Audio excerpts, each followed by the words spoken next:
अस्सलाम वालेकुम, good morning Faisalabad. कैसे हैं आप सब? उम्मीद करती हूँ कि बिल्कुल खैरियत से होंगे। आपके दिन का आगाज़ बहुत ही शानदार अंदाज में हो चुका होगा और दुआ है कि बाकी का दिन भी जो है आपका बहुत ही खुशियों भरा हो और जितनी भी आपके रुके हुए काम हैं वो हो जाएं। अगर आप सफ़र में हैं तो अल्लाह पाक आपके लिए आपके सफ़र को आसान करे। कहते हैं कि ज़िंदगी में आगे बढ़ते रहना चाहिए। जब आप कोशिश करते रहते हैं और मुसलसल कोशिश करते रहते हैं तो उसका कुछ ना कुछ जो है वो आउटकम ज़रूर आता है। और वैसे भी मैंने किसी जगह पे पढ़ा था कि बिल्कुल भी प्रोग्रेस ना होने से बेहतर है कि स्लो प्रोग्रेस हो। तो आपकी तरफ से जो आपकी एफर्ट्स हैं वो पूरी होनी चाहिए ताकि आप जिस मकसद के लिए कोशिश करें वो आहिस्ता आहिस्ता भी अगर आगे बढ़ता जाएगा तो एक दिन आप अपनी मंजिल को पहुंच जाएंगे। बजाय इसके कि आप किनारे पे खड़े होकर जो है वो सिर्फ देखते रहें कि समंदर कितना गहरा है, क्या मैं इसमें कूदूँ नहीं कूदूँ। तो बेहतर ये है कि अगर आप तैराकी जानते हैं तो आप अपने सफ़र का आगाज़ करें ताकि जो है वो चाहे स्लो एंड स्टडी ही सही आप अपने सफ़र को पूरा करें। और जो जर्नी होती है वो मुझे लगता है कि मंजिल और जो आपकी स्ट्रगल है उसके बीच में बहुत अहम किरदार अदा करती है। चाहे वो किसी भी हवाले से हो, पर्सनल लाइफ के हवाले से हो, प्रोफेशनल लाइफ के हवाले से हो, आपको बहुत सारे जो है वो लेसन सीखने को मिलते हैं। बहुत सारे लोगों के साथ आपका इंटरेक्शन होता है। तो आपके लिए जो आपकी पूरी लाइफ जर्नी की हम बात कर लें या इस ज़िंदगी में जो अल्लाह ने इतनी खूबसूरत ज़िंदगी आपको दी है, इसमें जितना भी आपको मौके मिलते हैं, अपॉर्चुनिटीज़ आपके पास आती हैं, उनसे ज़्यादा से ज़्यादा जो है वो आप फ़ायदा हासिल करने की कोशिश करें ताकि आप अपनी ज़िंदगी में बेहतर अंदाज में आगे बढ़ते रहें, कुछ ना कुछ सीखें। गलतियाँ करना जो है वो गलत नहीं है। मेरा हमेशा से बिलीव रहा है और हमेशा से मैं इसी बात पर जो है वो फोकस रखती हूँ कि गलतियों से इंसान सीखता है। ज़्यादा ज़रूरी ये है कि अगर आपसे कुछ गलती हो जाती है तो आप उस गलती से सीखें, उस सबक को जो है वो अपने पल्ले से बांध लें और आगे बढ़ते जाएँ और अपनी ज़िंदगी को बेहतर से बेहतरीन करते जाएँ। मौसम बदल रहा है तो आप अपनी सेहत का बहुत ज़्यादा ख्याल रखें क्योंकि आप हमारे लिए बहुत ज़्यादा इंपॉर्टेंट है। ये शो, ये प्रोग्राम आप ही का है, आप ही के लिए हम आते हैं, तो आपकी सेहत हमारे लिए बहुत ज़रूरी है। सेहत के हवाले से बात करें तो हम डिफरेंट तरह के जो है वो टॉपिक्स लेके आते रहते हैं। आज भी सेहत के हवाले से बात करने के लिए हमें स्टूडियोज़ में ज्वाइन किया है हमारे सीनियर रिपोर्टर हैं अज़ादार हुसैन। अस्सलाम वालेकुम, कैसे हैं आप? अल्हम्दुलिल्लाह, मैं बिल्कुल ठीक हूँ। थैंक यू सो मच, आपने हमें और हमारे प्रोग्राम को वक्त दिया। साथ ही साथ हमारे स्टूडियोज़ में ज्वाइन किया है हमारे रिपोर्टर हैं अरसलान दुरानी। अस्सलाम वालेकुम अरसलान, कैसे हैं आप? अल्हम्दुलिल्लाह, मैं बिल्कुल ठीक हूँ। मौसम बदल रहा है तो तबीयत कैसी है? बिल्कुल फिट। चलें, अल्लाह करे कि आपकी तबीयत इसी तरह से जो है वो खुशहाल रहे और आप इसी तरह से काम करते रहें। अज़ादार, अगर थोड़ा सा सेहत के हवाले से बात करें तो हम देख रहे हैं कि आजकल जो है वो हेपेटाइटिस की स्क्रीनिंग हो रही है, तो उस हवाले से क्या अपडेट्स हैं? हुकूमत की जानिब से क्या इक़दाम किए गए हैं? हेपेटाइटिस की जो हुकूमत की जानिब से स्क्रीनिंग इस वक्त मुख्तलिफ जो बुनियादी मरकज़ सेहत हैं, इसके साथ साथ देही मरकज़ सेहत हैं और जो तहसील हेड क्वार्टर हॉस्पिटल्स हैं तो वहाँ पे हो रही है। क्योंकि ये जो इनिशिएटिव है ये महकमा प्राइमरी सेकेंडरी हेल्थ का है। ये प्रोग्राम शुरू कब हुआ? 2017-18 जब ऑर्डिनेंस मुतारफ़ करवाया गया, हेपेटाइटिस ऑर्डिनेंस एक मुतारफ़ करवाया गया था, तो इसके साथ साथ जो सरकारी महकमे थे वहाँ पे महकमा प्राइमरी सेकेंडरी हेल्थ की हदायत पर जो था वो स्क्रीनिंग का अमल शुरू किया गया। इसमें हेपेटाइटिस बी शामिल थी, हेपेटाइटिस सी की स्क्रीनिंग, HIV की और TB की स्क्रीनिंग। इस सिलसिले में रिपोर्टिंग की महकमा पुलिस, महकमा तालीम और इस समेत जुडिशरी और दीगर तमाम सरकारी महकमों में FWMC है, महकमा अनहार है और इस समेत दीगर महकमों में जो थी वो महकमा सेहत की जानिब से स्क्रीनिंग की गई। और इस तरह जो सरकारी मुलाजमीन, आपको पता है कि सरकारी जो मुलाजिम कोई भी है, ड्यूटी का जो उसकी टाइमिंग होती है वो सुबह 8 बजे शुरू होती है और 8 बजे से लेकर 2 बजे तक, शाम 4 बजे तक या 6 बजे तक वो ड्यूटी के अपने फ़राइज़ सर अंजाम देता है। तो इस दौरान उसके पास टाइम नहीं होता कि वो जाके अपनी स्क्रीनिंग करवा सके। तो इस सिलसिले में हुकूमत जो महकमा प्राइमरी सेकेंडरी हेल्थ है उनकी जानिब से ये प्रोग्राम शुरू किया गया ताकि सरकारी जो मुलाजमीन हैं उन्हें उनके दफातर तक ये रसाई हासिल हो सके। और इसके बाद फिर आपको पता है कि जब स्क्रीनिंग हो जाती है फिर उसके बाद PCR का अमल होता है। PCR में अगर तशख़ीस हो जाए तो उसके बाद फिर मेडिसिन का जो है वो अमल शुरू कर दिया जाता है। इसके साथ साथ जब ये अमल शुरू किया गया तो इसे अवाम की जानिब से जो सरकारी मुलाजमीन थे उनकी जानिब से बहुत सराहा गया क्योंकि ज़्यादातर जो स्क्रीनिंग का अमल है वो सरकारी अस्पतालों में, क्योंकि शोबा बैरूनी मरीज़ा पर मुनहसर होता है और वहीं पे जाके जो शहरी हैं, जो मरीज़ हैं वो अपना चेकअप करवाते हैं, स्क्रीनिंग करवाते हैं। उसका जो टाइम पीरियड होता है वो सुबह 8 बजे से लेकर दोपहर 2 बजे तक होता है। वहाँ पे आप फ्री जो अपनी है वो स्क्रीनिंग करवा सकते हैं। आपको पता है प्राइवेट लेबॉर्ट्रियों में इसका जो रेट है हेपेटाइटिस बी सी की स्क्रीनिंग का, वो कहीं पे 5,000 है, कहीं पे 10,000 है, कहीं पे 15 और 20,000 तक भी इसका जो है वो इसकी फ़ीस जो है वो लेबॉर्ट्रियों की जानिब से मुख्तस की गई है। अब एक आदमी के लिए जो है वो 10-15 हज़ार 20,000 रुपये जो है वो अफोर्ड करना जो है बहुत मुश्किल है। तो इसलिए सरकारी मुलाजमीन को फ्री जो थी, मुफ्त जो थी, वो उसकी दहलीज पे उसके सरकारी दफ्तर में, कि वहाँ पे जब दौरान ड्यूटी जो है वो एक सेंटर बना दिया जाएगा किसी भी एक कमरे में या एक ग्राउंड में, तो वहाँ पे जाके वो अपनी स्क्रीनिंग करवा सकेंगे। तो इस दौरान जो अफराद हेपेटाइटिस बी के नेगेटिव थे, उन्हें हेपेटाइटिस बी की हिफाजती वैक्सीन लगाएगी, और जो हेपेटाइटिस सी पॉजिटिव थे उन्हें जो था वो PCR के लिए भिजवाया गया। क्योंकि ज़ाहिर बात है सारा दिन अस्पतालों में रहते हैं, जो स्क्रीनिंग का अमल होता है हेपेटाइटिस बी सी का, इब्तदाई तौर पे जो स्क्रीनिंग होती है वो होती है मेथड किट्स के ऊपर। वो एक वाइट कलर की मेथड किट्स होती है, और इस सिलसिले में जो पैथोलॉजिस्ट हैं हमारी, उनसे इस सिलसिले में बात हुई तो वो कहते हैं कि जो मेथड किट्स है उसका जो रिजल्ट होता है वो 60% होता है। 60% मुराद ये है कि 60% वो रिजल्ट आपको बता रही है, 40% उसका जो रिजल्ट है वो गलत है। अब वो मेथड किट्स के ऊपर हेपेटाइटिस सी पॉजिटिव आ गया है और बेसिकली शहरी वो जो है नेगेटिव है, तो उसका वो PCR भेज दिया है। PCR भेजा तो वहाँ पे वो आके मुकम्मल स्क्रीनिंग उसकी हुई है, तो वहाँ पे आके वो नेगेटिव निकला है। तो इसलिए वो हेपेटाइटिस सी की दवाई खाने से बच गया और महफूज रहा है जी। अक्सर इस तरह होता है कि मेथड किट्स के ऊपर कोई शहरी हेपेटाइटिस सी का पॉजिटिव था, मगर जो मेथड किट्स हैं उसके ऊपर वो नेगेटिव आ गया। उसका जो सैंपल था वो PCR में नहीं भिजवाया जा सका, और वो हेपेटाइटिस सी का बेचारा मरीज़ हो गया ऐसा। उसने अपनी जो थी वो तशखीस वगैरह सही तरीके से ना करवाई, मेडिसिन का इस्तेमाल ना किया। बाद में पता चला कि जिगर काम नहीं कर रहा, मैदे का कोई प्रॉब्लम शुरू हो गया, और इसमें दीगर जो कि हेपेटाइटिस सी की बीमारी होती हैं, तो उसमें वो मुब्तला होना शुरू हो गया। फिर वो बाद में जाके पता लगा।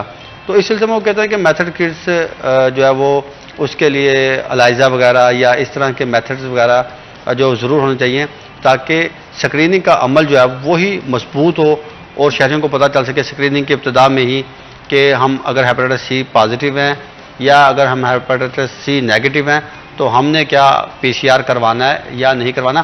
तो इस सिलसिले में भी काम होने की जो है वो बहुत ज़्यादा ज़रूरत है। इसके बाद ही फिर जो है अगला मरला शुरू होगा। अच्छा, हेपेटाइटिस 2018 जो मैं बता रहा था कि मुतारफ़ करवाया गया, तो उसका मकसद ये था कि हेपेटाइटिस सी के मरीजों की जो तादाद थी वो दिन ब दिन बढ़ती जा रही थी। अच्छा।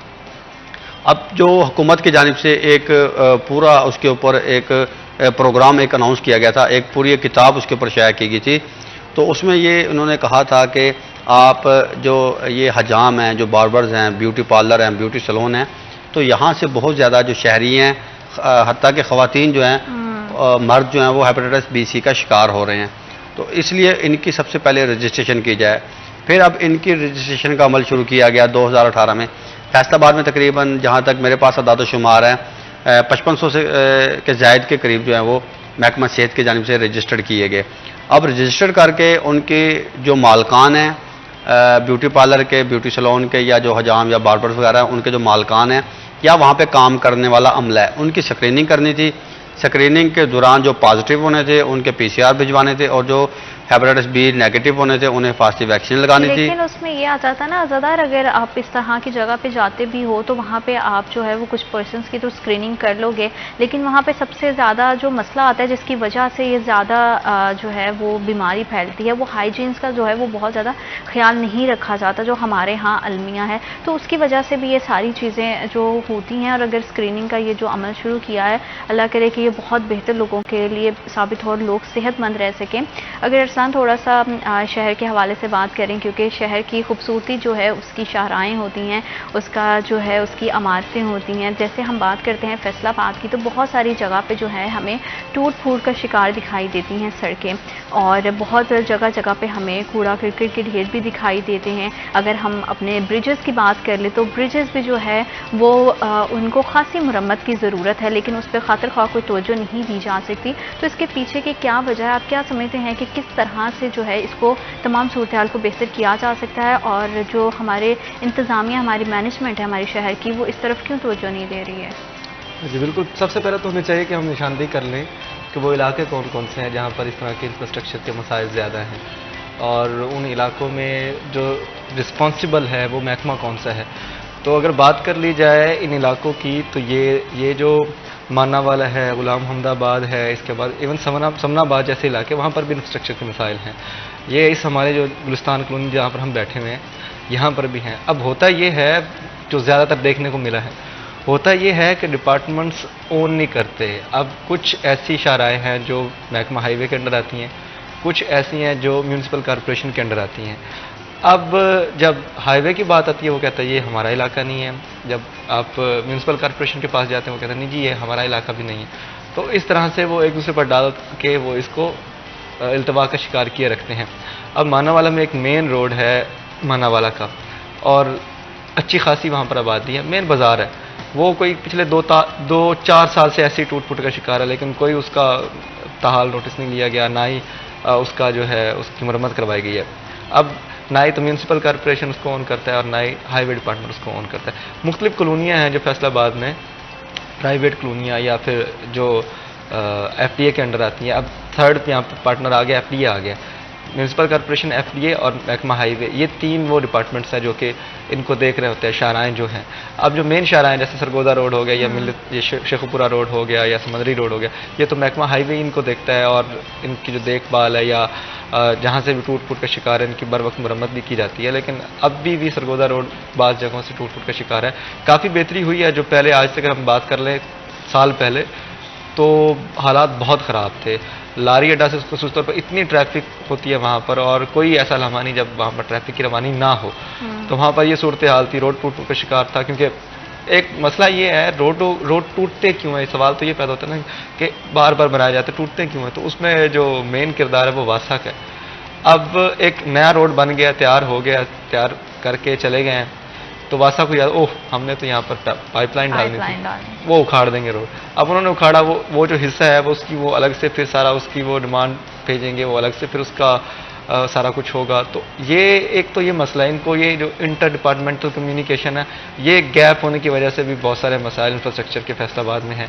क्योंकि डिपार्टमेंट्स एक दूसरे को बताना शायद ज़रूरी नहीं समझते, या ऊपर बैठे जो दलील इंतजामिया है, जैसे शहरियों को पता होता है कि फ़लाँ जगह पे काम चल रहा है, इस तरह से बिल्कुल ये तो बात को निगलेक्ट ही नहीं किया जा सकता कि वासा को या वासा में बैठे हुए जो अफसरान हैं उनको ना पता हो कि शहर के किस हिस्से में क्या काम चल रहा है। तो अगर उस शाहरा का काम चल रहा है, उस सड़क का काम चल रहा है, तो अगर बेहतर तो यही है कि वो पहले पाइपलाइन बिछाई जाए और उसके बाद जो है वो सड़क जो है जी ताकि जो है। लेकिन हमारे यहाँ अनफॉर्चुनेटली जैसे आप बोल रहे हैं, इसी तरह से होता है कि एक अल्लाह करके अगर सड़क बनी है तो उस सड़क को फिर से उधेड़ दिया जाता है कि वहाँ पे जो है वो पाइपलाइन जो है वो डालनी है। लेकिन बहुत सारी जगहों पे हम ऐसे देखते हैं कि जो है सड़क बिल्कुल सही से आ रही है, लेकिन बीच सड़क में कहीं कोई गड्ढा आ गया, कोई पैच है, तो उसकी मरम्मत भी नहीं की जा रही। और समटाइम तो ऐसा होता है कि उसकी वजह से आप बड़ा स्मूथली एक रोड पर ट्रैवल कर रहे हो तो एकदम से आपको जो है वो जंप आ जाता है। बिल्कुल इस तरह के कई मसाइल है। ये तो मतलब रूटीन में आने वाली चीज़ें हैं ना, कि आप बिल्कुल सही सड़क और एकदम से इस तरह की सूरत हाल बन जाती है। बाज़ वक़्त ये भी होता है कि नई रोड बनती है तो कोई हफ्ता दो हफ्ते गुजरते हैं तो वो बैठ जाती है। अब ये 204 चक जो रोड है, 208 चक रोड है, ये अभी कोई 6 माह पहले 7 माह पहले बनाया गया था, तो अभी वो सारा साइडों से बैठ चुका है।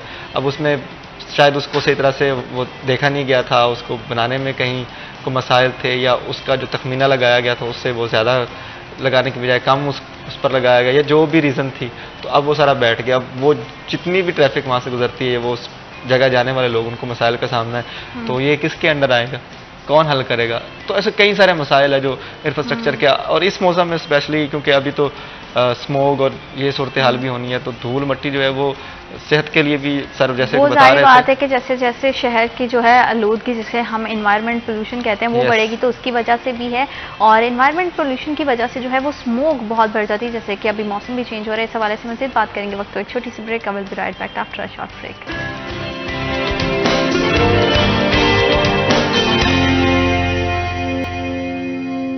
Welcome back after short break. आप देख रहे हैं सिटी S10। शहर के हवाले से बात करें तो बढ़ती हुई आलूदगी के साथ बहुत सारे सेहत के जो है वो मसाइल भी पैदा होते हैं कि जैसे कि हम ब्रेक पे जाने से पहले बात कर रहे थे कि बहुत सारी सड़कें टूट फूट का शिकार हैं। उसमें डिफरेंट तरह के जो हमारे डिपार्टमेंट्स हैं उनका तो किरदार रहता ही है, लेकिन उसके साथ साथ जो है वो शहर में बढ़ती हुई इंडस्ट्री और जो हमारी माहौलियाती आलूदगी है उसका बहुत बड़ा हाथ है। जिस तरह से हमारा क्लाइमेट चेंज हो रहा है टाइम के साथ साथ, और अब क्योंकि विंटर्स भी आ रहे हैं और विंटर्स में गुज़िश्ता कुछ सालों से हम एक सुनते हैं कि स्मोग बहुत ज़्यादा जो है हो जाती है, और वो हमारे डॉक्टर हजरात भी कहते हैं कि वो सेहत के लिए बहुत ज़्यादा नुकसानदेह है।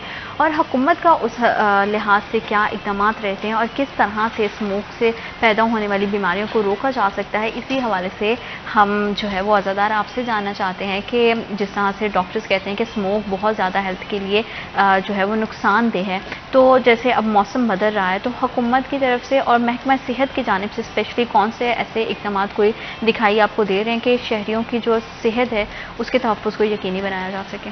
देखें, अभी पिछले हफ्ते मैं जब फैसलाबाद मेडिकल यूनिवर्सिटी गया तो मुझे प्रो वाइस चांसलर जो कि डीन मेडिसन भी हैं, अलाइड अस्पताल 1 मेडिकल 1 यूनिट के इंचार्ज हैं, प्रोफेसर आमर शौकत साहब, तो उन्होंने कहा दादार अब स्मोक आने वाली है तो स्मोक के हवाले से मेरा प्रोग्राम करवाएं, और आपके साथ वो प्रोग्राम भी जो था वो प्रोफेसर आमर शौकत साहब करके गए, स्मोक के ऊपर ही वो प्रोग्राम करके गए। तो मकसद ये है कि जब जैसे कोई तब्दीली आती है तो जो हमारे ऊपर इंतज़ामिया है, महकमा सेहत की इंतज़ामिया है या जो हमारे प्रोफेसर हजरात हैं, हम कोशिश करते हैं कि मैंने हमेशा यही कोशिश की है कि अगर मॉर्निंग शो में कोई भी हमारा डॉक्टर सेहत के हवाले से आके बैठता है तो वो कम से कम प्रोफेसर लेवल का हो। मेरी हमेशा ये कोशिश की है। अगर प्रोफेसर साहब किसी मसरूफियत की वजह से, किसी मसरूफियत की वजह से नहीं आ सके तो मेरी कोशिश होती है कि एसोसिएट प्रोफेसर हो। अगर एसोसिएट प्रोफेसर मुयसर नहीं है, वो भी उसे भी कुछ मसाइल हैं, तो असिस्टेंट प्रोफेसर हो, सीनियर रजिस्ट्रार जिसने FCPS किया हो, कम से कम वो आके हमारे प्रोग्राम में बैठे ताकि अवाम को जो है वो मज़ीद अच्छे तरीके से एक तो आगाही मिल सके और वो अवाम के सवाल जो होते हैं उसका जवाब भी दे सके। तो आमर शौकत साहब ने जब मुझे कहा कि अज़ादार मैंने इसके ऊपर प्रोग्राम करना है, तो फिर मैंने उन्हें मॉर्निंग शो में आपके साथ जो था वो बिठाया और उन्होंने जो था स्मोक के ऊपर गुफ्तगू की। अच्छा, अब बात आ गई है कि महकमा सेहत इंतज़ामिया क्या इक़दाम कर रही है। बात करने का मकसद ये था कि जो डॉक्टर हम बिठाते हैं वो बिठाने का मकसद ये होता है कि आवाम तक अवेयरनेस जाए कि स्मोक आ चुकी है या स्मोक आने वाली है, तो इसके क्या असरात हो सकते हैं। अच्छा, अब मैं स्मोक के हवाले से महकमा सेहत इंतज़ामिया के जानिब से मुख्तलिफ जो हमारे हॉस्पिटल्स हैं वहाँ पे OPD है, उसके आगाही तदाबीर के हवाले से काउंटर जो हैं वो कायम किए जा रहे हैं, बैनर्स लगाए जा रहे हैं, फ्लेक्सेस लगाई जा रही हैं शहरियों को स्मोक के हवाले से कि सांस की बीमारी हो सकती है या समेत दीगर जो दमा के मरीज़ हैं या कुछ और फेफड़ों के अमराज में मुब्तला मरीज़ हैं, तो उनके लिए कहा जाता है, या बुज़ुर्ग जो अफराद है जिनमें क़ुव्वत मुदाफ़त कम हो जाती है, जो बच्चे जो हैं वो बहुत ज़्यादा स्मोक से जो है वो उसके ऊपर असरअंदाज उनके ऊपर स्मोक जो है वो हो सकती है। तो उससे मतलब एहतियाती तदाबीर जो है हम मुख्तलिफ़ मकामात पर महकमा सेहत इंतज़ामिया के जानिब से जो अवेज़ा की जाती है वो हम पढ़ते हैं, देखते हैं, लगी हुई हैं, काउंटर बनाए गए हैं। उसके लिए क्या होता है जी, अद्वियात जो है वो बहुत ज़रूरी होती है, तो ऐसे में स्मोक के हवाले से अद्वियात वगैरह पहुँचा दी जाती हैं। डॉक्टरों की ट्रेनिंग जो है वो शुरू से जो है वो शुरू हो जाती है। अच्छा, अब क्योंकि बात हो रही थी साथ साथ सड़कों की, फैसलाबाद में सबसे पहले हमने देखना है कि फैसलाबाद शहर में अगर आपने कहीं से भी इंटर होना है, अगर आप किसी दूसरे ज़िले से आ रहे हैं तो फैसलाबाद शहर में दाखिल होने के लिए तकरीबन जहाँ तक मेरी मालूमात 8 के करीब अहम शाहराएँ हैं फैसलाबाद, जिसमें सतियाना रोड है, जड़ावाला रोड है, समुंदरी रोड है, आपका जंग रोड शामिल है, आपका अमीपुर रोड शामिल है, आपका चिन्योट रोड शामिल है, आपका शेखुपुरा रोड शामिल है, ये तकरीबन 8, जुमरा रोड शामिल है, ये तकरीबन 8 के करीब रोड जो हैं वो बनते हैं। अच्छा, ये जो रोड हैं ये मुख्तलिफ मकामात से जब आप शहर में एंटर होते हैं या वहाँ से टूट फूट का शिकार हैं, या फिर इसके साथ साथ अगर पीछे से बात की जाए, अगर आप थोड़ा सा शहरी से दूर से बाहर निकलते हैं तो वहाँ पे क्योंकि ट्रैफिक का बहाव जो है वो बहुत ज़्यादा हो चुका है, ट्रैफिक का बहाव बढ़ता जा रहा है और मटीरियल नाकस जो है वो इस्तेमाल किया जाता है, या फिर दीगर वजूहात होती हैं कि जो सड़कें हैं। अभी मैं आज और कल बल्कि रोज़ाना जब मैं अपने घर से फैसलाबाद आ रहा होता हूँ तो जवाद क्लब के नज़दीक जो कि 6 से 8 महीने पहले एक सड़क बनाई गई थी, तो वहाँ पे अब गड़ा बन चुका है, बिल्कुल नई सड़क बनाई गई है, जिसे 5 से 6 माह हुए हैं और एक बहुत बड़ा गड़ा जो है वो वहाँ पे बन चुका है। और वो ज़ाहिर बात है, वो जब गड़ा बना है तो उसने बाकी जो सड़क है उसे भी डैमेज करना जो है शुरू कर देना है। अब ट्रैफिक वालों ने क्या किया, ट्रैफिक वालों के पास जो बैरियर वगैरह मौजूद होते हैं ट्रैफिक रोकने के लिए, तो उन्होंने जो है वो बैरियर वगैरह उस गड्ढे के गिरदोनवा में लगा के उसे जो है वो फिलहाल जो है वो उसे किसी बड़े हादसे से कि कोई बड़ा हादसा ना हो जाए, तो वहाँ पे वो बैरियर वगैरह लगा के उस गड्ढे को जो है वो कवर किया हुआ है। मगर इस बात को तकरीबन 10 से 15 दिन हो चुके हैं, बल्कि मैं कहूँगा इससे भी ज़्यादा हो चुके हैं, अभी तक किसी भी महकमे की जानिब से कोई नोटिस नहीं लिया गया। डिप्टी कमिश्नर फैसलाबाद हैं, विजिट करते हैं, और ये आपको पता है कि अगर आप जवाद क्लब से आप जाते हैं हमीरपुर इंटरचेंज की तरफ, अगर आपने मोटरवे पर सफ़र करना है मुल्तान की जानिब, इस्लामाबाद या लाहौर की जानिब, तो अगर आप हमीरपुर रोड से जाते हैं तो जवाद क्लब से तकरीबन 4 से 5 किलोमीटर के बाद जो मोटरवे शुरू हो जाती है। अब मोटरवे से कोई भी वीवीआईपी मूवमेंट अगर वो हमीरपुर रोड से आती है तो वो पहला चौक जो फैसलाबाद का बनता है बाईपास के बाद हमीरपुर रोड से, वो जवाद क्लब बनता है, जवाद क्लब चौक के नाम से है। अब वहाँ पे आएंगे तो आपको पता लगेगा कि सामने एक बहुत बड़ा जो है वो गड्ढा बन चुका है। तो ये एक बहुत बड़ी नाअहली है। इससे एक तो फैसलाबाद शहर की खूबसूरती मुतासर होती है, और दूसरा इंतज़ामिया की नाअहली जो है वो सामने आती है कि इंतज़ामिया ने अभी तक ये जो गड्ढा है इसे फिल क्यों नहीं किया, इसके लिए इकदाम क्यों नहीं किए। अगर हाईवे की जिम्मेदारी थी तो हाईवे ने क्या इकदाम किए, या दीगर महकमों की जो जिम्मेदारी थी म्यूनसिपल की अगर बनती है या किसी की भी बनती है, तो उन्होंने क्या इकदाम इस सिलसिले में किए हैं।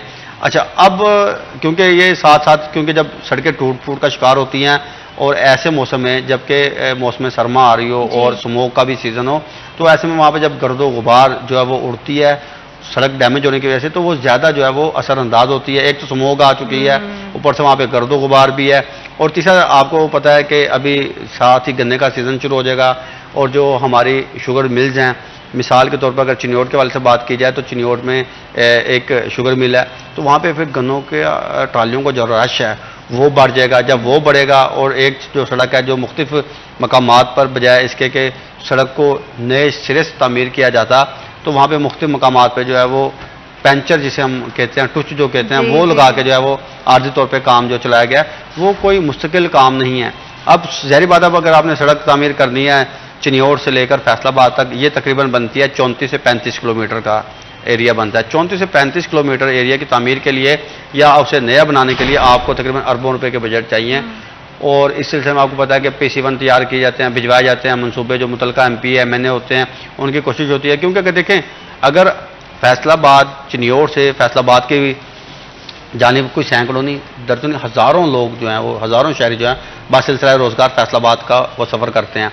अब वो जब रास्ते में उन्हें जंप लगेंगे, और अक्सर को आज जो बाइक पे आते हैं तो वो जब अपने दफ्तर तक पहुंचते हैं तो उनकी शक्ल तब्दील हो चुकी होती है, और जब घर जाते हैं तो घर वाले पहचानने से इनकार कर देते हैं। आपका सफर जो है वो इतना ज्यादा जहमत से भर जाता है ना, और इसके पीछे जो है हम किसकी नाअहली तो कहेंगे। फिर देखें ना, आपने फिर वहां पे अगर आप दफ्तर में जाते हैं, जिन्होंने सफर किया है और सफर करके बामुश्किल दफ्तर पहुंचे हैं, उन्हें दफ्तर में क्या काम करना है जी। वो पहले से पीछे थकावट का शिकार हो चुके हैं। जब वो घर जाते हैं घर वाले पहचानने से इनकार कर देते हैं कि सुबह तो हमने आपको किसी और हुलिया में भेजा था, अब आप किसी और हुलिया में आ गए। भले वो पहचानने से इनकार ना करें, लेकिन वो गर्दो गुबार से जो कपड़े आपके गंदे होते हैं ना, तो घर की खवातीन कहती हैं पता नहीं आप लोग क्या करते हैं। तो उनको नहीं पता कि वो सफर कितना जहमत भरा है। जैसा कि अज़ादार ने बताया कि जगह जगह पर अरसलान खड्डे पड़ जाते हैं, तो इसके पीछे की आप क्या समझते हैं, क्या वजह हो सकती है कि इसमें कोई नागिस मटेरियल इस्तेमाल किया है, या उसे अच्छे तरीके से जो है वो बनाया नहीं गया है। ये जब इंस्पेक्शन होती है रोड्स बनने के बाद, तो तब उसकी क्वालिटी को जो है वो चेक नहीं किया जाता। इसके पीछे की बहुत सारी बात, क्योंकि हम देखते हैं कि रोज़ बरोज़ ट्रैफिक भी बहुत बढ़ रहा है, तो ओवरलोड हो जाती हैं चीज़ें। तो अगर इस तरह से सड़कों की सूरत हाल रहेगी, तो इससे तो जगह जगह गड्ढे पड़ते रहेंगे, तो बहुत सारे हादसा का भी जो है वो खतरा और अंदेशा रहता है कि बहुत सारे जो है वो हमें रोड एक्सीडेंट भी देखने को खुदा ना खास्ता, अल्लाह ना करे, अल्लाह सबको महफूज रखे, लेकिन बहुत सारे हादसा भी पेश आ सकते हैं इससे। तो बिल्कुल, ये जो तीनों आपने फैक्टर बताए, ये तीनों असरअंदाज होते हैं। मटेरियल नाकिस हो गया, इंस्पेक्शन सही नहीं की जाती, और काफ़ी सारे मामला हैं जो हम शायद डिस्कस ना कर पाएँ। लेकिन ये तो सेकेंडरी चीज़ है। प्राइमरी चीज़ ये है कि जिसने ये देखना है कि यार यहाँ पर मसाइल हैं, वो हल करें। अब कमिश्नर साहिबा ऊपर बैठी हुई हैं, उनको नहीं पता कि मेरे जो महकमे हैं नीचे वो क्या काम कर रहे हैं, वो देख रहे हैं नहीं देख रहे हैं। और अहम शारा है, जैसे कि सर ने भी मेंशन किया, अमीनपुर रोड जो है, अब इसी से मुल्हिका कॉलोनियाँ हैं। मैं आपको 4-5 कॉलोनियाँ ऐसी गिनवा सकता हूँ जहाँ पर अभी इंफ्रास्ट्रक्चर के मसाइल हैं, और ये हालात हैं कि कच्ची सड़कें हैं, इस दौर में भी कच्ची सड़कें हैं, सोलंग तक मौजूद नहीं है। जैसे कि सर ने बताया कि जैसे साथ साथ जितनी भी कॉलोनियाँ हैं उनमें रजा आबाद है, इनको पता होगा, और इस तरह करके 2-4 कॉलोनियाँ और भी हैं। तो कच्ची एक ही सड़क जा रही है, वो कच्ची सड़क है, और इतने बड़े बड़े खड्डे हैं, सोलंग तक नहीं बनाया गया। तो ये किसने देखना जाके। हाँ, लास्ट टाइम जब मैंने वहाँ पर प्रोग्राम भी किया था तो म्यूनसिपल कॉरपोरेशन के जो CEO उनसे बात हुई तो उन्होंने बताया कि हमने उसको देखा है और हमने उसका जो है वो बात की है, कमिश्नर साहिबा से बात की, और करीब वो बन जाएगी, लेकिन ताहाल उसका कोई ज़रा सा भी काम शुरू नहीं हुआ। तो इस तरह जो दीगर रोड है वो उनका भी यही हाल है, मतलब काम काफ़ी सारे पेंडिंग है, देखते नहीं है। और ये बड़ा अहम मसला है, लोगों ने सफ़र करना होता है, सुबह सुबह स्कूल बच्चों ने जाना होता है, और रोड से हटके भी बहुत सारी चीज़ें अगर शहर में देखी जाए तो सफाई का निज़ाम जो है वो बुरी तरह से धर्म भरम है। हम देखते हैं कि जगह जगह जो है ना वो कूड़े के ढेर लगे होते हैं, तो जो बहुत ही जो है ना वो एक बुरा इमेज एक शहर का पेश करते हैं। इसी हवाले से मज़ीद बात करेंगे वक्त तो एक छोटी सी ब्रेक का। Will be right back after a short break.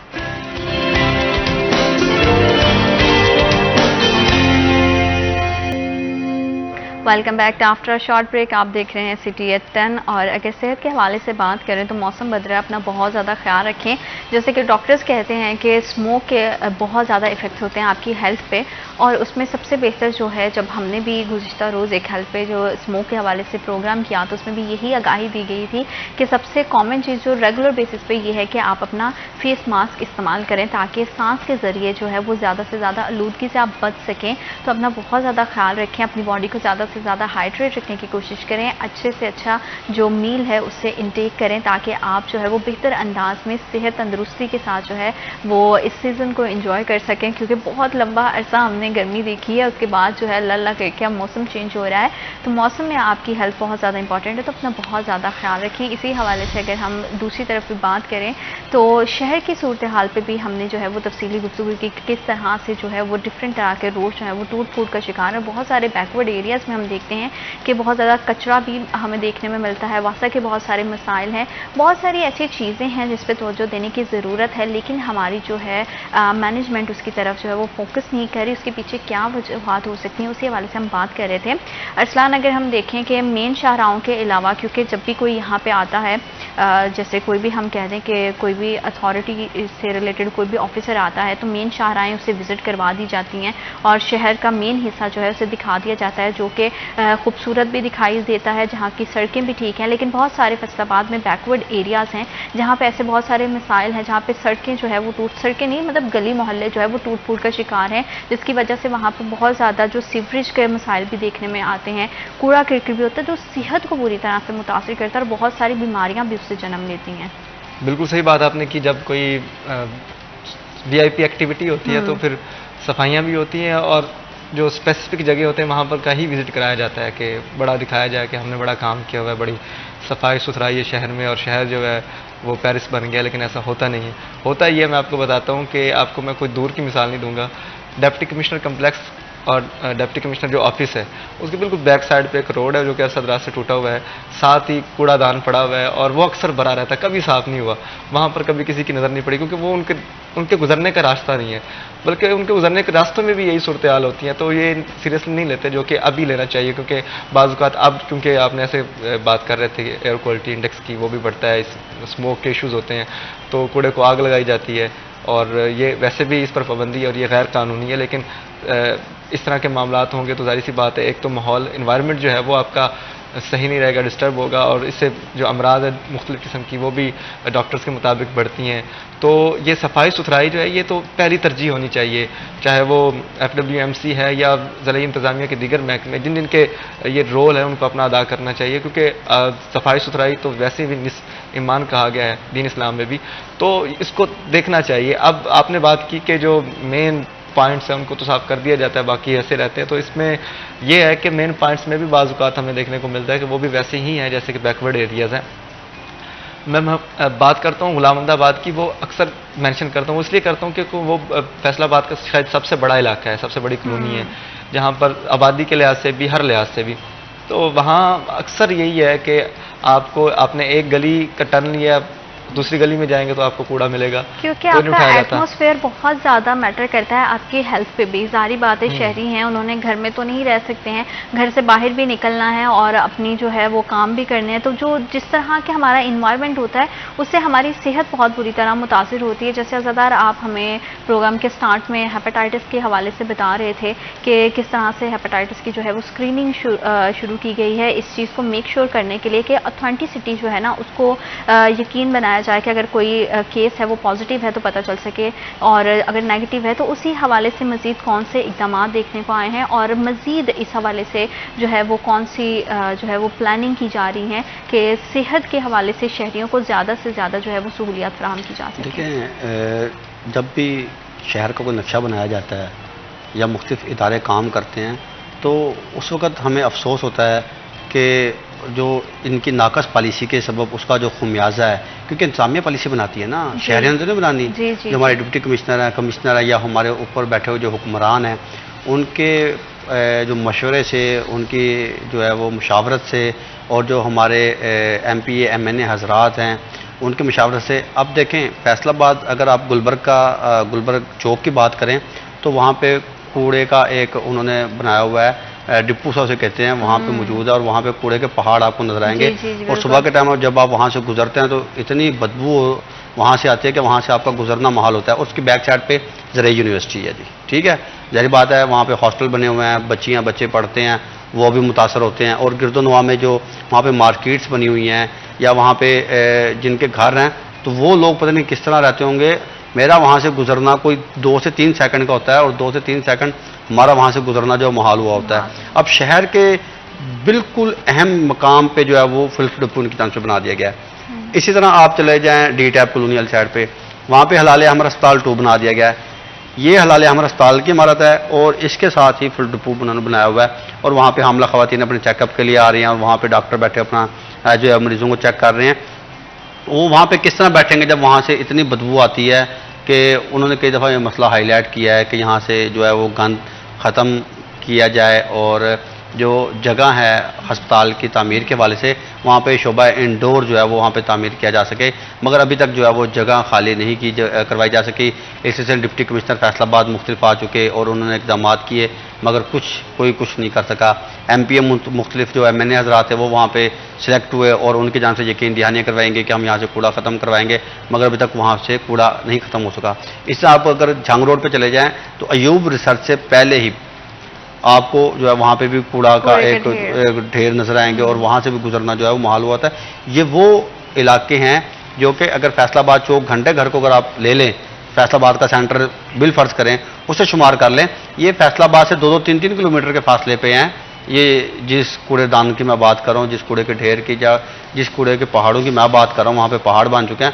वहाँ पे इतनी गलत, ये फैसलाबाद शहर के सेंटर में बने हुए हैं। तो वहाँ से जाहिर बात है जब वहाँ से आप गुजरते हैं, आप ऑलरेडी पहले किसी सांस के मरीज हैं, दमा के मरीज हैं और वो आप वहाँ से जो है वो स्मेल आप अपने अंदर लेके जा रहे हैं, तो जाहिर बात है आप जो है वो इससे मुतासर तो होंगे। अब ये किसके काम है? अब हमारे जो अफसरान हैं, आप देख लें डिप्टी कमिश्नर फैसलाबाद हैं, जितने भी आ चुके हैं, हम किसी को वो टारगेट नहीं कर रहे, किसी एक को मीटिंग्स होती हैं दफातर तक महदूद होते हैं।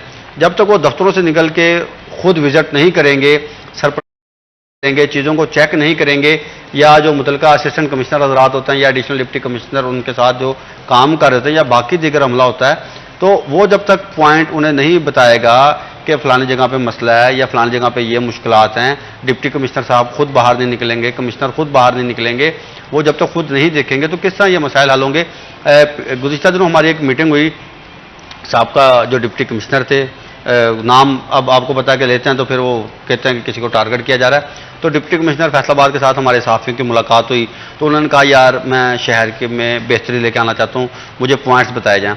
तमाम शहरी, तमाम साफ़ी जो कि मुख्तलिफ इलाकों से वाबस्ता थे और रोज़ाना उनका जो है वो गुजर वहाँ से होता है, आते जाते हैं या मुख्तलिफ अपने इलाकों के मसाइल वो समझते हैं, तो उन्होंने डिप्टी कमिश्नर फैसलाबाद को कहा सर ये भी हल होना चाहिए, सर ये भी हल होना चाहिए, ये भी होना चाहिए। तो मैंने डिप्टी कमिश्नर फैसलाबाद को कहा कि सर अमीपुर इंटरचेंज से 2 किलोमीटर के फासले पे चकेरा एक मकाम है, चकेरा मकाम पे तकरीबन आधा किलोमीटर एरिया पे मेन सड़क के ऊपर जो है वो कूड़ा किरकट आ चुका है।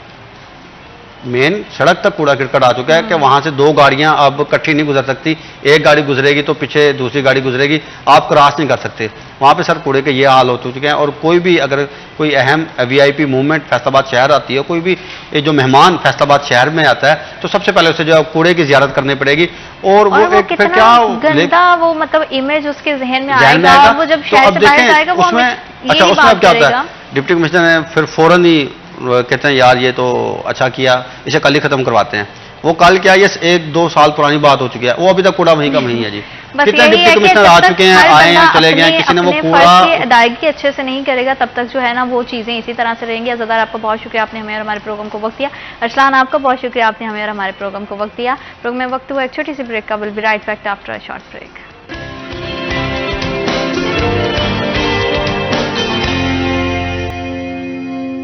Welcome back after a short break. आप देख रहे हैं सिटी एट 10। तालीमी निज़ाम के हवाले से बात करें तो हमेशा से जो है इस बात पर हम जोर देते हैं, हमारा बहुत ज़्यादा फोकस इस चीज़ पे होता है कि हम एजुकेशन पे ज़्यादा से ज़्यादा बात करें ताकि जितने भी हमारी प्रॉब्लम्स हैं उनको सॉर्ट आउट किया जा सके। तालीम की जब बात करते हैं तो माशरती तालीम हो या हमारी जो बुनियादी तालीम है वो बहुत ज़्यादा इंपॉर्टेंट है। हर एक फील्ड के लिए जो है ना एजुकेशन सिस्टम जो है वो बेहतर होना चाहिए ताकि हम अच्छे से अपनी लाइफ को लेके आगे एक्सेल कर सकें। तालीम सिर्फ हमें जो है वो किताबों को पढ़ना ही नहीं सिखाती, हमें बेहतर ढंग से माशरे में एक्सेल करना भी सिखाती है। तो हमारी जो एजुकेशन है वो हर शहरी का जो है वो फंडामेंटल राइट है और उसकी एक्सेस होनी चाहिए। और हमारी कोशिश होती है कि हम ज़्यादा से ज़्यादा जो है वो एजुकेशन पे बात करें ताकि आपके बहुत सारे डाउट्स को क्लियर किया जा सके, आपके जो हमारे असातिज़ा को बहुत सारे मसाइल हैं उसको हल किया जा सके। प्राइवेट स्कूल्स की बात करें तो बहुत सारे हमें जो है ना वो एडमिशन के लिहाज से भी उसके बहुत सारे मसाइल दिखाई देते हैं, एजुकेशन के लिहाज से बहुत सारे जो है वो मसाइल दिखाई देते हैं। साथ ही साथ स्टाफ की बहुत ज़्यादा जो है ना वो सैलरीज़ के लिहाज से बहुत ज़्यादा जो है वो मसले मसाइल हमें दिखाई देते हैं। तो किस तरह से सारा सिस्टम चल रहा है, कौन से मसाइल और कौन सी अच्छी बातें, जहाँ पे हम मसाइल की बात करते हैं वहाँ पे हमारी कोशिश होती है कि अगर इसकी कोई पॉजिटिव साइड है तो उसको ज़्यादा हाईलाइट किया जा सके ताकि हम जो है वो अप्रिशिएट भी कर सकें अगर कोई अच्छा इकदाम लिया जा रहा है हुकूमत की जानिब से जो है और फेडरेशन की जानिब से। हर तरह की जो है वो एक्सपर्ट्स पे बात करते हैं ताकि हमारे जो है वो प्लेटफॉर्म के थ्रू कोई भी ऐसी बात ना जाए जो किसी की दिल आज़ारी करे। हमारा मकसद सिर्फ मसाइल पे बात करके उन मसाइल का हल है, ना कि उनको जो है वो सिर्फ बात करना, हाईलाइट करना और छोड़ देना है। तो हमारी कोशिश हमेशा से रहती है कि तालीमी निज़ाम को बेहतर बनाने के लिए हम ज़्यादा से ज़्यादा इस पर जो है वो बात करें ताकि एजुकेशन के सिस्टम को बेहतर किया जा सके। और इसी हवाले से बात करने के लिए आज हमें स्टूडियोज़ में ज्वाइन किया है Sadaqat Hussain Lodhi, chairman private schools alliance हैं और focal person Faisalabad Prima schools हैं। अस्सलाम वालेकुम सर। जी वालेकुम कैसे हैं आप? जी अल्हम्दुलिल्लाह। बहुत शुक्रिया आपकी तशरीफ आवरी का। और मौसम बदल रहा है, मिजाज कैसे हैं, अपना ख्याल रख रहे हैं? जी जी बिल्कुल, मौसम के साथ मिजाज हमेशा चेंज होता है। हाँ जी। तो खुशगवार मौसम आ रहा है तो इसलिए मिजाज भी खुशगवार हो रहे हैं। और बहुत अच्छी बात है क्योंकि आपका सेहतमंद रहना जो है हमारे एजुकेशन सिस्टम के लिए भी बहुत ज़्यादा ज़रूरी है क्योंकि आपकी जो इसमें काविशें हैं, जो आपका किरदार है वो बहुत अहम है। जी अल्हम्दुलिल्लाह, अल्लाह का शुक्र है कि बड़ी अच्छी सेहत।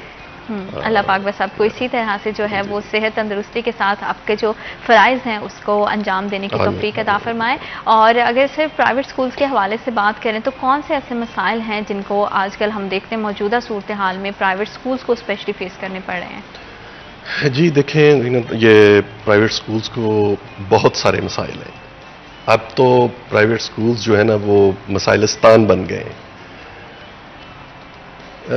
सीधी सी बात है कि प्राइवेट स्कूल्स आपसे किसी किस्म की कोई डोनेशन नहीं लेते गवर्नमेंट से जी, किसी किस्म की कोई एड नहीं लेते, कोई फंडिंग नहीं करती गवर्नमेंट इनको। और प्राइवेट सेक्टर जो है वो फ्री ऑफ कास्ट जो है वो जो एक फ़र्ज है स्टेट का, गवर्नमेंट का, दो ही मेजर डिपार्टमेंट होते हैं जहाँ गवर्नमेंट या स्टेट जो है वो उनको ओन करना पड़ता है। एक हेल्थ है और दूसरा एजुकेशन। जी जी।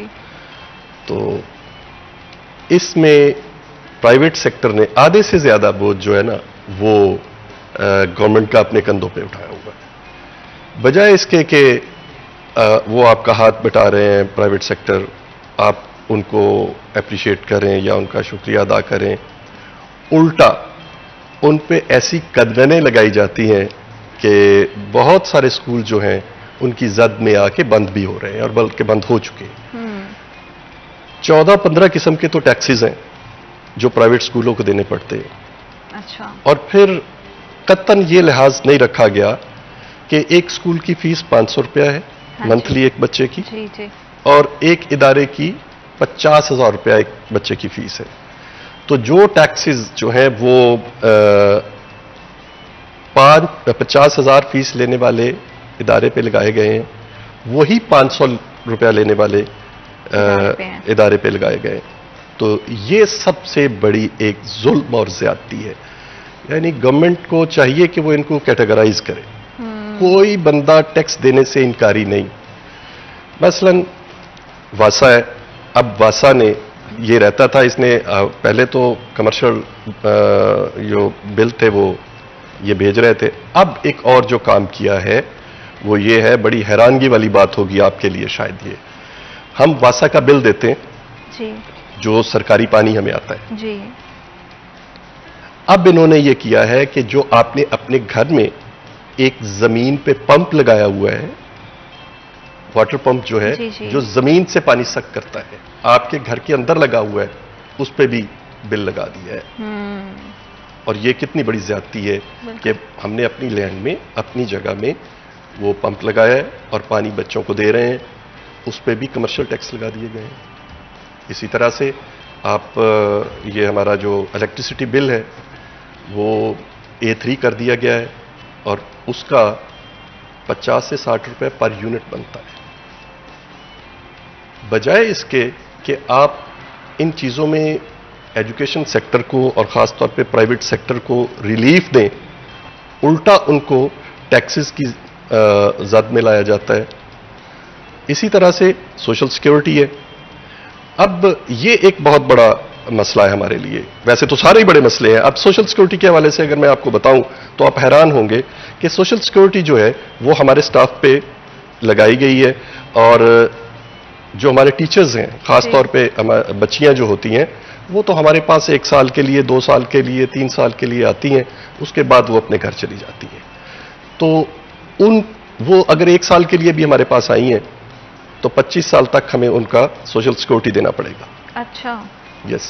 इसी तरह से ओल्ड एज बेनिफिट है, वो डिपार्टमेंट भी इसी तरह से ही करता है कि उनका जो फंड है ओल्ड एज बेनिफिट, वो अगर हम अपने स्टाफ का लगाते हैं तो स्टाफ तो हमारे पास रहता नहीं, 2 साल 3 साल, ज्यादा से ज्यादा अगर कोई रहा तो 4-5 साल, उसके बाद वो चले जाते हैं। चूंकि ये टेम्परेरी जॉब्स होती हैं और बच्चियां जो हैं वो अपना वक्त गुजारने के लिए कि चलें घर में फ्री हैं तो हम प्राइवेट स्कूल में अपनी सर्विसेज देते हैं।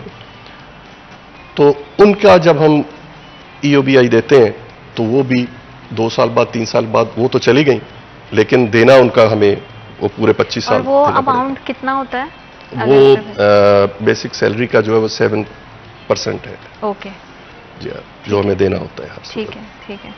तो ये इस तरह के जो, इसके अलावा प्रॉपर्टी टैक्स हैं, वो भी कमर्शियल हैं जी। इनकम टैक्स है वो दे रहे हैं, और एक और जो पब्लिसिटी टैक्स है वो PHA जो है ये आगे हमारा इनको किसी कॉन्ट्रैक्टर को देता है। इतने रेट्स हैं उनके कि आपने 2x4 की अगर फ्लेक्स भी एक बार अपने लगाई है अपने स्कूल के नाम की तो उसका भी 20-30 हज़ार रुपया बिल बना देते हैं। यानी वो फ्लेक्स खुद बजाते खुद जो है वो बनी होगी आपकी 1500 में 2000 में, तो जो आप टैक्स उस पर देंगे वो 20-22 हज़ार रुपया है। तो ये सारी चीज़ें जो हैं ये मिल मिला के जब हम एंड पे इस कंक्लूजन करते हैं तो फिर दिल फिर यही करता है कि स्कूलों को बंद कर दिया जाए। ये काम गवर्नमेंट का है, ये जिम्मेदारी स्टेट की है, तो वो अपनी जिम्मेदारी निभाए। लेकिन चूंकि ये कौम हमारी है, ये बच्चे हमारे हैं, मतलब इनको हमने एजुकेट करना है, जी। तो इनके लिए फिर हम सर सेक्रीफाई अगर करते हैं। थोड़ा सा साथीज़ा की सैलरीज के लिहाज से भी देखा जाए तो प्राइवेट सेक्टर में सैलरीज बहुत कम जो है वो दी जाती हैं। बहुत सारे टीचर्स को ये भी जो है वो इशू और एतराज़ भी रहता है कि हम जो है प्राइवेट सेक्टर में क्लेम हमेशा से किया जाता है कि गवर्नमेंट की निस्बत जो है प्राइवेट्स की टीचर जो है वो ज़्यादा बच्चे पे तवज्जो देती हैं, ज़्यादा एक्टिविटीज़ जो है वो करवाई जाती हैं, ज़्यादा बच्चे के जो है ना वो एजुकेशन के हवाले से हो या उसके सोशल बिहेवियर पे हो वो तवज्जो दी जाती है, लेकिन उस लिहाज से जो है उन्हें पे नहीं किया जाता है। तो इस हवाले से क्या कभी कोई मतलब इस तरह की स्ट्रैटेजी प्लान होगी इन फ्यूचर भी, या इस पर कोई जो है वो अमल दरामद जारी है? जी देखें, हकायक को जरूर तस्लीम करना चाहिए। ये एक ऐसा प्रोपेगेंडा किया गया है प्राइवेट स्कूल्स के खिलाफ कि ये सैलरी बहुत कम देते हैं और काम बहुत ज्यादा लेते हैं। देखें, मैंने जैसे पहले कहा है कि हमें गवर्नमेंट फंडिंग नहीं करती जी, हमें किसी किस्म की कोई डोनेशन नहीं मिलती। हम अपनी मदद आपके तहत चल रहे हैं। जितनी जिसका एक फीस स्ट्रक्चर है जिस इदारे का, उसने उस हिसाब से ही सैलरी देनी है।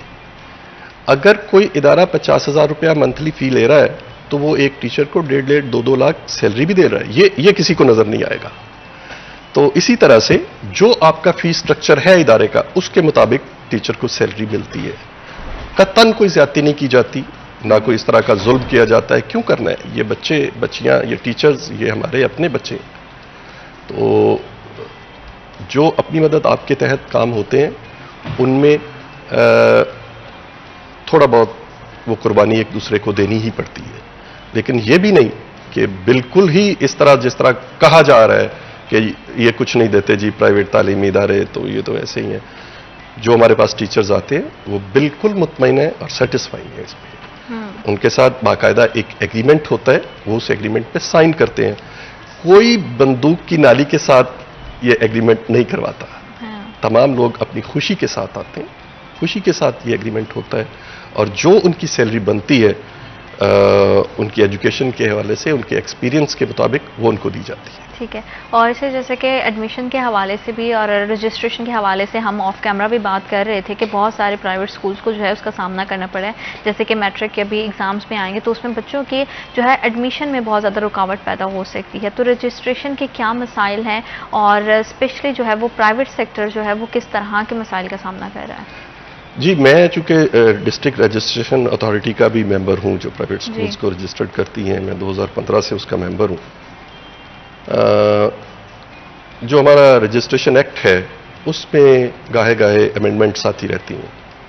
एक अमेंडमेंट आई थी कि इसमें जो प्राइवेट स्कूल्स हैं वो अपने स्कूल का बिल्डिंग फिटनेस सर्टिफिकेट जो है वो फाइल के साथ अटैच करेंगे, जो रजिस्ट्रेशन फाइल है। उसके लिए जो प्राइवेट फर्म्स हैं और ख़ास तौर पे वो इंजीनियर्स जो पाकिस्तान इंजीनियरिंग काउंसिल के साथ जिनकी एफिलिएशन है, उनसे आप सर्टिफिकेट ले सकते हैं। ये एक बड़ा आसान और इजी मरहला था। इसमें लोग प्राइवेट लोगों के पास जाते थे, उनको विजिट करवाते थे, उनकी एक माइनर सी फ़ी थी, वो पे करते थे, और बिल्डिंग फिटनेस सर्टिफिकेट जो है वो जो आपका बिल्डिंग का स्ट्रक्चर है उसके मुताबिक वो इंजीनियर जो हैं वो आपको सर्टिफिकेट देते थे। तो ये बड़ी आसानी के साथ रजिस्ट्रेशन और फिर एक्सटेंशन जो है रजिस्ट्रेशन की वो हो जाती थी। अब जबकि ये गवर्नमेंट आई है, हमारी केयर टेकर गवर्नमेंट, इन्होंने एक नोटिफिकेशन पंजाब गवर्नमेंट ने किया है कि आप बिल्डिंग फिटनेस सर्टिफिकेट जो है वो बिल्डिंग डिपार्टमेंट से लेंगे। बिल्डिंग डिपार्टमेंट जो है वो अभी तक सर्टिफिकेट देने के लिए तैयार नहीं। देखें, हमारे फैसलाबाद में तकरीबन 4000 प्राइवेट स्कूल है और हर किसी को साल बाद 2 साल बाद जो है वो बिल्डिंग फिटनेस सर्टिफिकेट चाहिए होता है, तो देन आपकी वो एक्सटेंशन होती है। बिल्डिंग डिपार्टमेंट के पास ना तो इतना स्टाफ है, अमला है कि वो अपने काम छोड़ के जो गवर्नमेंट के हैं वो तो उनसे वो ही नहीं पहले हो रहे, तो वो छोड़ के वो प्राइवेट स्कूल्स को बिल्डिंग सर्टिफिकेट जाके विजिट करके कैसे दे सकते हैं। इस वजह से पिछले तकरीबन 2-3 महीनों से सैकड़ों की तादाद में प्राइवेट तालीमी इदारों की जो रजिस्ट्रेशन और एक्सटेंशन है वो पेंडेंसी में है। और अगर ये इसी तरह पेंडिंग रही तो बोर्ड के साथ भी चूंकि एफिलिएशन होनी होती है, अगर ये इसी तरह पेंडिंग रहे और रजिस्ट्रेशन और एक्सटेंशन ना हुई, मैं ये डिपार्टमेंट को भी आपके शो के जरिए बताना चाहता हूं, तो फिर हजारों की तादाद में वो बच्चे जिनका एडमिशन 9th और 10th का जाना है अभी बोर्ड में, वो रुक जाएगा और उनका मुस्तकबिल दांव पे लग जाएगा। बिल्कुल। इसलिए जो हकाम बाला है उन्हें देखना चाहिए और इस पे जरूर नोटिस लेना चाहिए कि ये अभी तक क्यों नहीं हो रहा। सर, आपको क्या लगता है इसके पीछे की जो इस तरह की नाअहली है या अपनी ही फ़राइज़ से जो है वो काम चोरी है, उसके पीछे क्या वजह है? क्या कोई पकड़ने वाला नहीं है, या जो ऐसे डिपार्टमेंट्स हैं, हमारे ऑफिसर्स बैठे हैं, उनको ये है कि ठीक है जी गवर्नमेंट ऑफिसर्स हैं, अपनी तनख्वाहें आ रही हैं, काम करें ना करें? क्योंकि जैसे आप बता रहे हैं कि रजिस्ट्रेशन की वजह से जो है वो बच्चों का जो है वो करियर जो है, उनका मुस्तकबिल जो है वो तारीख हो सकता है। अगर वो ही जो है वो आगे बढ़ के वो एग्ज़ाम नहीं देंगे, उनके तो पूरे साल की मेहनत ज़ाया हो जाएगी। तो इस सब की जिम्मेदारी फिर कौन लेगा? इसके पीछे क्या मतलब क्या रीज़न्स हैं और क्यों नहीं आपको लगता है कि अभी तक जो है इन सब पे जो है वो सीरियस होकर नोटिस लिया गया? जी बस ऐसे ही है ये। सबसे पहले तो ये पंजाब गवर्नमेंट को जो है ना जी वो देखना चाहिए कि जो एक तसलसल के साथ काम हो रहा है ये बिल्डिंग फिटनेस सर्टिफिकेट का, उसमें कहीं पे कोई कबाहत भी नहीं थी, कहीं पे किसी की कोई नेग्लिजेंसी भी नहीं थी। जो एक सिस्टम हमारा पुराना चल रहा है, जो मैंने पहले कहा है कि जो इंजीनियरिंग काउंसिल के साथ एफिलिएटेड इंजीनियर्स हैं, उनसे हमें बड़ी आसानी के साथ ये बिल्डिंग सर्टिफिकेट मिलता था जी। ये वहां पे बैठ के पता नहीं ये किसने ये महसूस किया है कि ये बड़ा गलत काम है, जो ये कहा गया कि बिल्डिंग डिपार्टमेंट से लिया जाए। देखें, इसमें हो सकता है कोई जानबूझ के तो ना कर रहा गवर्नमेंट सर्वेंट या गवर्नमेंट सर्विस में जो लोग हैं, लेकिन उनके पास काम की इतनी बड़ी ज्यादती है बिल्डिंग डिपार्टमेंट के पास, वो इस तरफ तवज्जो ही नहीं दे सकते। तो इसलिए अगर आपका काम एक प्राइवेट सेक्टर आपका हाथ बटा रहा है तो उसकी हेल्प लेनी चाहिए, आपको प्राइवेट इंजीनियर्स से काम लेना चाहिए, ताकि जो तलीमी निज़ाम है वो बेहतर अंदाज से चल सके। और हमारा जो मकसद है वो बच्चों को, चाहे वो प्राइवेट स्कूल्स में जा रहे हैं चाहे वो पब्लिक स्कूल में जा रहे हैं, उनकी एजुकेशन के निज़ाम को, मेयार को बेहतर बनाना है, ना कि एक दूसरे के लिए, एक दूसरे के डिपार्टमेंट्स के लिए रुकावटें पैदा करना। इसी हवाले से मज़ीद बात करेंगे। वक्त हुआ एक छोटी सी ब्रेक का। Will be right back after a short break.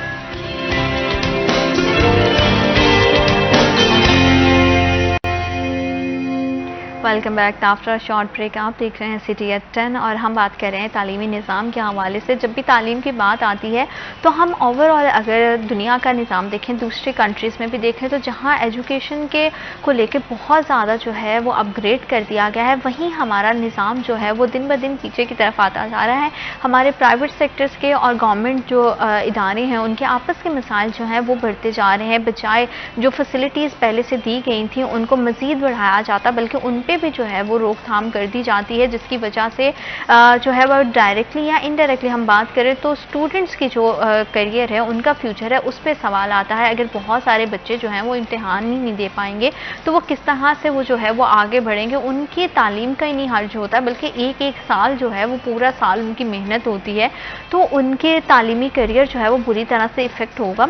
जहाँ पे प्राइवेट सेक्टर अपनी तरफ से कोशिश कर रहा है कि इन तमाम मसाइल को हल किया जा सके, वहीं पर जितने भी गवर्नमेंट डिपार्टमेंट के ऑफिसर्स हैं उनका भी ये रिस्पॉन्सिबिलिटी है कि वो अपने हिंद से जितनी भी उनके जो जिम्मेदारी है उसको आसान अंदाज से पूरा करें, ताकि बच्चों की तालीम जो है वो हमारी प्रायोरिटी होनी चाहिए।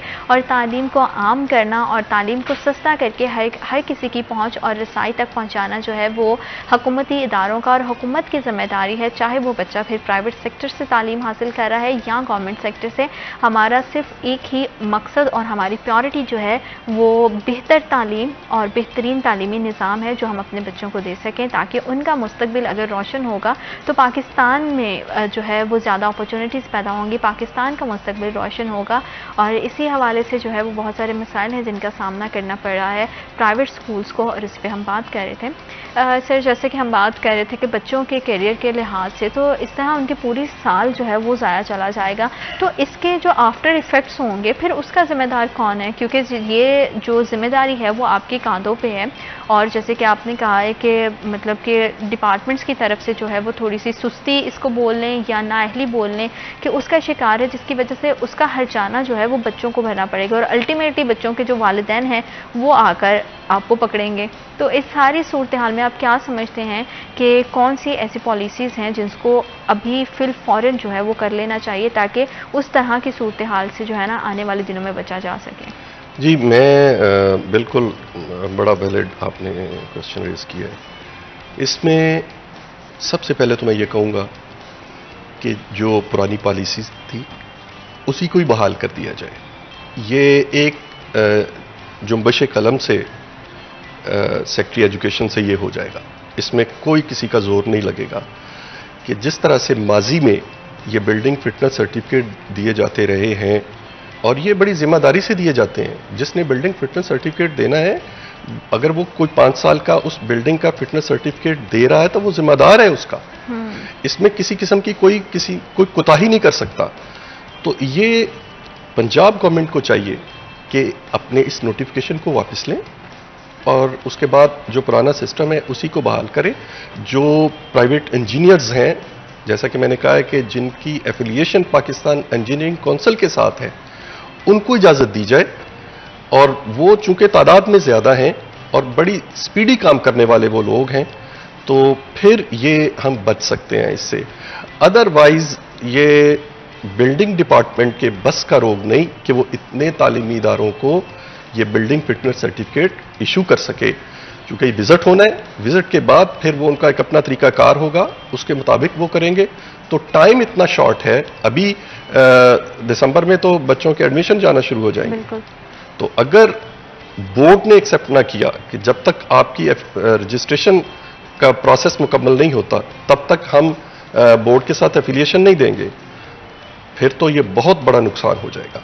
तो इसलिए सबको होश के नाखून लेने चाहिए और इस पे बड़ी संजीदगी से सोचना चाहिए कि हमने ये क्या कर दिया है। हाँ, क्योंकि सर पहले ही हम देखते हैं कि महंगाई की वजह से जो है वो हर तरह की जो ज़िंदगी हमारी मफलूज हुई है। बहुत सारे हमने देखा है कि एजुकेशन के लिहाज से भी जो है वो डे बाय डे जब हम भी प्रोग्राम में रिपोर्ट करते हैं तो बहुत तालीमी इदारों में बच्चों के एडमिशन्स पहले ही कम हो गए हैं क्योंकि लोग अब अफोर्ड ही नहीं करते हैं कि अपने बच्चों को जो है करें। और इस तमाम सूरत हाल में अगर इस तरह के मिसाल भी सर उठाएंगे तो हमारा तालीमी निज़ाम किस तरफ जा रहा है, इसको किस तरह से हम बेहतर कर सकते हैं? कोलैप्स हो जाएगा, हर चीज़ कोलैप्स हो जाएगी। देखें, इस दफ़ा ड्रॉप आउट इतना ज़्यादा है बच्चों का। आप अगर पब्लिक स्कूल में जाएं, गवर्नमेंट स्कूल्स में जाके देखें तो वहाँ हेडमास्टर साहबान की इंक्वायरियाँ लगी हुई हैं उसमें कि आपके स्कूल में इतना ड्रॉप आउट क्यों हुआ है और एडमिशन क्यों नहीं हो रहा। इसी तरह प्राइवेट सेक्टर में भी ऐसे ही है। बल्कि मैं आपको बताऊं, प्राइवेट सेक्टर ने तो इन मुश्किल हालात में, जबकि महंगाई आसमान से बातें कर रही है, पहले तो ये एक ऐसे ही मुहावरतन बोला जाता था कि महंगाई आसमान से बातें कर रही है, अब तो लिटरली कर रही है। और इस मौजूदा दौर में, इतने मुश्किल दौर में, इतने महंगाई के दौर में प्राइवेट सेक्टर ने पूरा कॉपरेशन किया है, पूरा कॉपरेट किया है अपनी कौम के साथ, अपनी आवाम के साथ, बच्चों के पेरेंट्स के साथ। हमें भी तो, हमारे अखराजात भी तो उसी रेशो से बढ़े हैं जैसे बाकियों के बढ़े। आप अगर इलेक्ट्रिसिटी बिल देख लें, यूटिलिटी बिल देख लें, कितने हजार गुना बढ़े हैं। लेकिन प्राइवेट स्कूल्स ने अपनी फी में इजाफा नहीं किया उस हिसाब से जिस तरह से अखराजात में इजाफा हुआ। हमने वो बोझ अपने आप पे बर्दाश्त किया है। तो फिर गवर्नमेंट को भी चाहिए कि वो बड़े नरम दिली का मुजाहरा करे और इस तरह के जो मसाइल पैदा किए जा रहे हैं उन पे गौर करे और उनको ख़त्म किया जाए। इंटरनेशनल अगर स्टैंडर्ड्स की बात करें तो हमारे यहाँ जब ये कोविड का दौर भी चल रहा था और ऑनलाइन सारा सिस्टम हो गया था, अब वो ऑनलाइन सिस्टम करने में भी काफ़ी हद तक जो है ना कुछ तो कामयाब रहे लेकिन काफ़ी नाकामी का सामना भी करना पड़ा। बजाय इसके कि हम अपने एजुकेशन के सिस्टम को अपग्रेड करें, हम जो है जो पहले से, जैसे आपने भी बात की कि जो पॉलिसीज़ बनाई गई थी उनको ही बहाल कर दिया जाए, उनको रीफ्रेज करके नई पॉलिसीज़ इंट्रोड्यूस करवाने की बजाय जो है इससे तो तालीमी निज़ाम अगर एक जनरल बात की जाए प्राइवेट सेक्टर से और गवर्नमेंट सेक्टर से निकलकर, तो पाकिस्तान में हर गुजरते दिन के साथ जो है वो तालीमी निज़ाम पूरी तरह से बदहाली का शिकार हो रहा है। जी बिल्कुल। देखें, जब तक आपने दुनिया के साथ मुकाबला एजुकेशन के साथ करना है। अब आपकी जंग जो है वो मिसाइलों और तोपों और वो दूसरी नहीं रही। अब आपकी जो जंग है वो दुनिया के कलम साथ की जंग हो गई है। आपकी एजुकेशन की, तालीम की जंग है। और फिर ख़ास तौर पे देखिए, हमारा दीन इस्लाम है। हमें तो दीन इस्लाम जो है वो कहता है कि गोरे को काले पर और काले को गोरे पे कोई अहमियत नहीं, कोई फौकियत नहीं। किसी अरबी को अजमी पे और अजमी को अरबी पे कोई फौकियत नहीं। हाँ, एक जगह पे दीन में कहा गया है कि अगर फौकियत है तो आप में जो तकसीम की गई है वो आलम और जाहिल की है। कभी जाहिल जो है वो आलम के बराबर नहीं हो सकता। बिल्कुल ऐसे ही। तो फिर क्यों आप अपनी कौम को जहालत के अंधेरों में लेके जाना चाहते हैं? क्यों आप इस तरह के फैसले करते हैं कि जिससे बच्चों के लिए तालीम के दरवाजे बंद हो जाए? और बहुत सारे बच्चे जो हैं इन तमाम हालात में, मैंने खुद भी अपने को जानने वाले भी देखे हैं कि जो लोग मजबूर हो गए हैं क्योंकि वो फीसेस पे नहीं कर पाते हैं, तो बच्चा जो है वो इदारे से बाहर है, सिर्फ खड़ी बिल्डिंग्स रह जाएंगी, उसमें स्टूडेंट्स ही नहीं होंगे, तो क्या फ़ायदा है। और इन सारे हालात में एक और भी बड़ी जो है ना वो अनफॉर्चुनेट सिचुएशन देखने में आ रही है कि लोगों ने जो है वो पाकिस्तान से माइग्रेट करना भी स्टार्ट कर दिया। जो स्टूडेंट्स है ज़्यादा, और ये रेशो बहुत ज़्यादा बढ़ी है, जिससे पाकिस्तान पर जो है वो बहुत बुरा इम्पैक्ट जाएगा। बजाय इसके कि हम अपने तालीमी निज़ाम को यहाँ पे बेहतर करें, बेहतर तरीके से जो है उसे चलाएं ताकि बच्चों के लिए अपॉर्चुनिटीज़ पैदा हों, लेकिन ऑपोजिट इसका देखने में आ रहा है कि बच्चों ने जो है वो माइग्रेशन स्टार्ट कर दी है। क्यों जा रहे हैं? इस पे देखना चाहिए जी। और जा कौन रहे हैं? कोई मजदूर तबका नहीं जा रहा, स्टूडेंट आपके माशरे की करीम जा रही है, जो आपके माशरे का, आपके पाकिस्तान का मुस्तकबिल है। अगर मुस्तकबिल ही चला गया तो फिर पीछे क्या रह जाएगा? तो इस पे असल में होता यूं है, मैं आपको बताऊंगा कि जब पॉलिसीज बनाई जाती हैं तो कुछ लोग अंदर ऑफिस में बैठ के एक बड़े टेबल के इर्द गिर्द बैठ के वो पॉलिसीज बना लेते हैं। उसमें सबसे ज्यादा जो एक बात है वो ये कि जो स्टेक होल्डर्स होते हैं उनको साथ शामिल नहीं किया जाता। हाँ जी। जहां पे नकाइस पैदा होते हैं, जहां पे गलत पॉलिसियां फिर बनती हैं, जहां पे सकम रह जाते हैं पॉलिसियों में, अगर आप स्टेक होल्डर्स को साथ रखें, वो आपको हर बात से आगाह करेंगे, उनकी मर्जी से और उनकी मशवरे से अगर पॉलिसियां बनाएंगे तो वो कामयाब पॉलिसियां होंगी, उससे आप बेहतर रिजल्ट ले सकेंगे। अगर मेरा एक फील्ड नहीं है, मुझे कह दिया जाए कि आप उस पर बैठ के कोई पॉलिसी बनाएं, तो जब मेरा वो फील्ड ही नहीं होगा, मुझे उसका पता ही नहीं होगा, तो मैं कैसे बना सकूंगा? आप सिर्फ नाकाम पॉलिसी बनाएंगे। नाकाम पॉलिसी बनाएंगे। हाँ। लोग उससे बजाय फायदा होने के नुकसान हो जाएगा, और यही कुछ हो रहा है। क्योंकि सारी बात है कि कम्युनिकेशन जो है ना वो बहुत ज़्यादा ज़रूरी है, और ये जो मसाइल और ज़िंदगी का हिस्सा है, अप्स एंड डाउन्स आते रहते हैं, हमने हमेशा से देखा है, चाहे हम अपनी पर्सनल लाइफ की बात भी करते हैं, तो इन मसाइल का हल बहुत ज़्यादा ज़रूरी है। वक्त एक छोटी सी ब्रेक का, will be right back after a short break.